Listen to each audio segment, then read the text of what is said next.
और हेलो बच्चों, कैसे हैं आप लोग? और ठीक ठाक, बढ़िया। चलिए, मैं अविनाश शर्मा आज आपके बीच एक और महत्वपूर्ण टॉपिक लेकर के आया हूँ।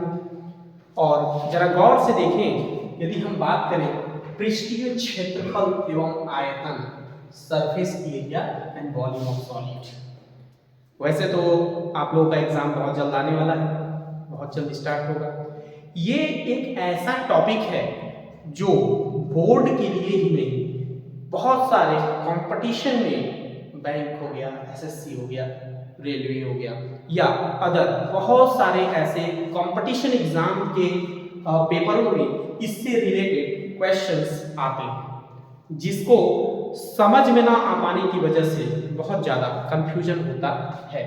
तो चलिए, आज मैं आपके सामने पृष्ठीय क्षेत्रफल एवं आयतन का संपूर्ण पूरा का पूरा रूल, नियम प्रस्तुत कर रहा हूं। चलिए, सो लेट मी स्टार्ट। पहला हम पढ़ेंगे घनाभ के बारे में, जिसको क्यूबॉइड कहा जाता है।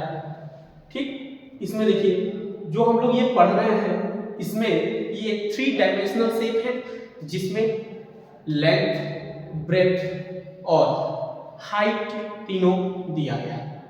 यदि पहले फॉर्मूले की बात करेंगे तो घनाभ का आयतन, जिसको वॉल्यूम कहा जाता है, वो लंबाई गुणे चौड़ाई गुणे ऊंचाई होता है। यानी घनाभ का जो आयतन है, यदि उसको निकालने का फॉर्मूला लंबाई गुणे चौड़ाई गुणे ऊंचाई कर लेते हैं। यदि देखिए किसी क्वेश्चन में आपको घनाभ का आयतन दिया गया हो और उसमें यदि लंबाई पूछता है, तो आयतन बटा चौड़ाई गुणे ऊंचाई कर लेंगे तो लंबाई निकल जाएगा। तीसरा जो फॉर्मूला है, ठीक उसी प्रकार घनाभ की चौड़ाई जो है, घनाभ का चौड़ाई जब निकालेंगे तो आयतन बटा लंबाई गुणे ऊंचाई कर लेंगे तो इसका चौड़ाई निकल जाएगा। ठीक उसी प्रकार घनाभ का ऊंचाई बराबर आयतन बटा लंबाई गुणे चौड़ाई कर लेंगे तो इसका ऊंचाई भी निकल जाएगा। देखिए, बहुत इंपॉर्टेंट है ये। मैथ में आपको, गणित में रूल का नॉलेज होना बहुत ज्यादा जरूरी है, जिससे कि आप प्रश्न को अच्छे तरीके से हल कर पाए। अगला जो रूल है, घनाभ का संपूर्ण पृष्ठीय क्षेत्रफल, जिसको टोटल सरफेस एरिया कहा जाता है, उसको निकालने का जो फॉर्मूला होता है 2L into b plus b into h plus h into l, यानी 2 लंबाई गुणे चौड़ाई प्लस चौड़ाई गुणे ऊंचाई प्लस ऊंचाई गुणे लंबाई, ये होता है। यदि बात करेंगे घनाभ का वक्र पृष्ठीय क्षेत्रफल, कर्व सरफेस एरिया जिसे कहते हैं, 2 ब्रैकेट में लंबाई धन चौड़ाई गुणे ऊंचाई, इसको एरिया ऑफ 4 वॉल भी कहा जाता है। यदि घनाभ का विकर्ण यानी डायगोनल्स निकालना हो तो उसको अंडर रूट में L square plus B square इन प्लस एच स्क्वायर कर देंगे तो घनाभ का विकर्ण निकल जाएगा। ठीक इसी प्रकार हम दूसरे रूल की तरफ चलेंगे। अगला जो है वो घन है, जिसको क्यूब से हम लोग जानते हैं, और इसमें लंबाई चौड़ाई और ऊंचाई नहीं होता है, क्योंकि इसके सारे भुजाएं जो होती हैं वो लगभग एक समान होती है, जिसको साइड से हम लोग डिनोट करेंगे। यदि घन का आयतन वॉल्यूम निकालना हो तो 3 साइड का हम क्या करते हैं, साइड गुणे साइड, यानी साइड का क्यूब कर दें तो घन का आयतन निकल जाएगा। यदि मान लीजिए इसी घन की भुजा निकालनी हो तो वॉल्यूम को क्यूब रूट में रख करके निकाल लेंगे तो यहां से आपका क्या निकल जाएगा, भुजा निकल जाएगा।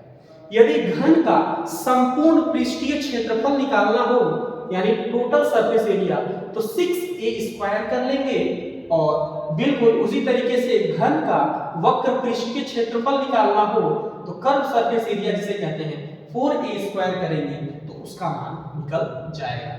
ठीक उसी प्रकार घन का विकर्ण निकालना हो, डायगोनल निकालना हो, तो अंडर रूट में 3 साइड कर देंगे तो इसका पूरा मान निकल जाएगा। बढ़ेंगे अगले फॉर्मूले की तरफ, सिलेंडर यानी बेलन की तरफ। यदि हम बात करें तो ये देखिए बेलन इस आकार में जो भी हमको ऑब्जेक्ट या फिर सामान दिखता है वो आपका क्या होता है, बेलनाकार होता है। यदि हम बात करेंगे बेलन का आयतन, यदि वॉल्यूम निकालना हो हमें, तो हम क्या कर सकते हैं, पाई आर स्क्वायर एच रख सकते हैं। इसकी value pi r square h. यहाँ पे पाई का मान 22/7 होता है और 3.14 होता है। जब प्रश्न में कहा जाए 3.14 रखने के लिए तो आप रखें, अन्यथा उसको आप 22/7 रख सकते हैं। आर स्क्वायर है और हाइट।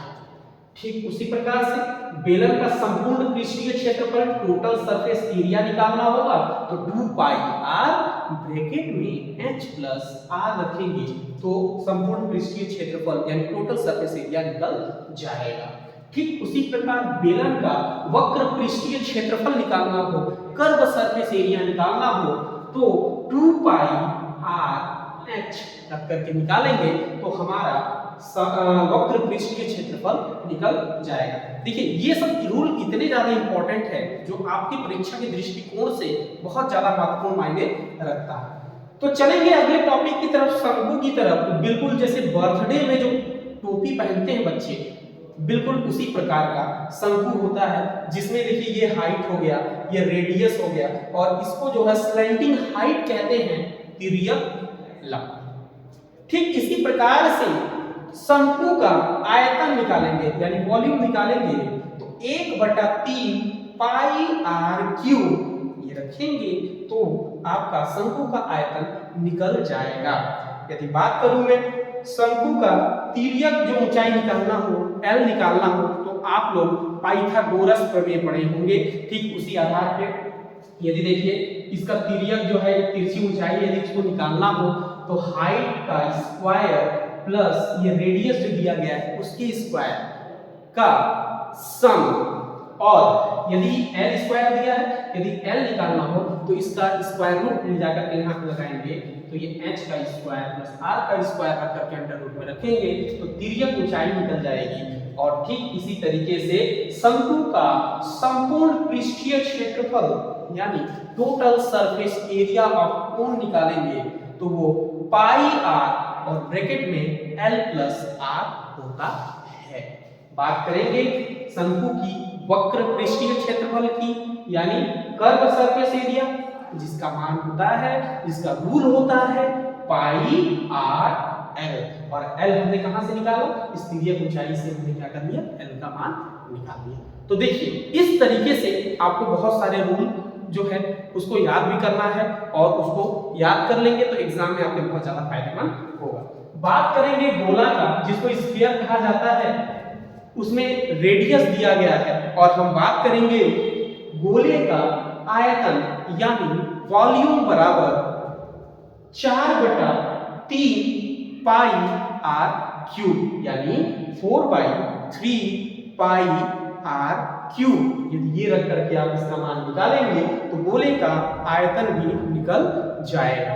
बात करें गोले की पृष्ठीय क्षेत्रफल की तो उसका वैल्यू जो होता है, जो रूल होता है 4 पाई आर स्क्वायर होता है। तो देखा हमने कि इस तरीके से कितने सारे example volume and surface area का इतना सारा फॉर्मूला, लगभग सारा का सारा फॉर्मूला मैंने आपके सामने रख दिया और उम्मीद करते हैं कि ये आपको बहुत बेहतरीन ढंग से तैयार होगा और आप इसको याद करेंगे, जिससे आपको आपके परीक्षा में बहुत ज़्यादा जो है हेल्प मिल जाएगा। और ठीक इसी तरीके से आप कॉपी कलम उठा करके इस फॉर्मूले को नोट कर लें, अन्यथा स्क्रीनशॉट ले करके आप इसकी तैयारी कर सकते हैं। तब तक के लिए मस्त रहिए, व्यस्त रहिए और परीक्षा का कुंभ आने ही वाला है, उसकी तैयारी में एकदम जोरों शोरों से लगे रहिए। थैंक यू, धन्यवाद।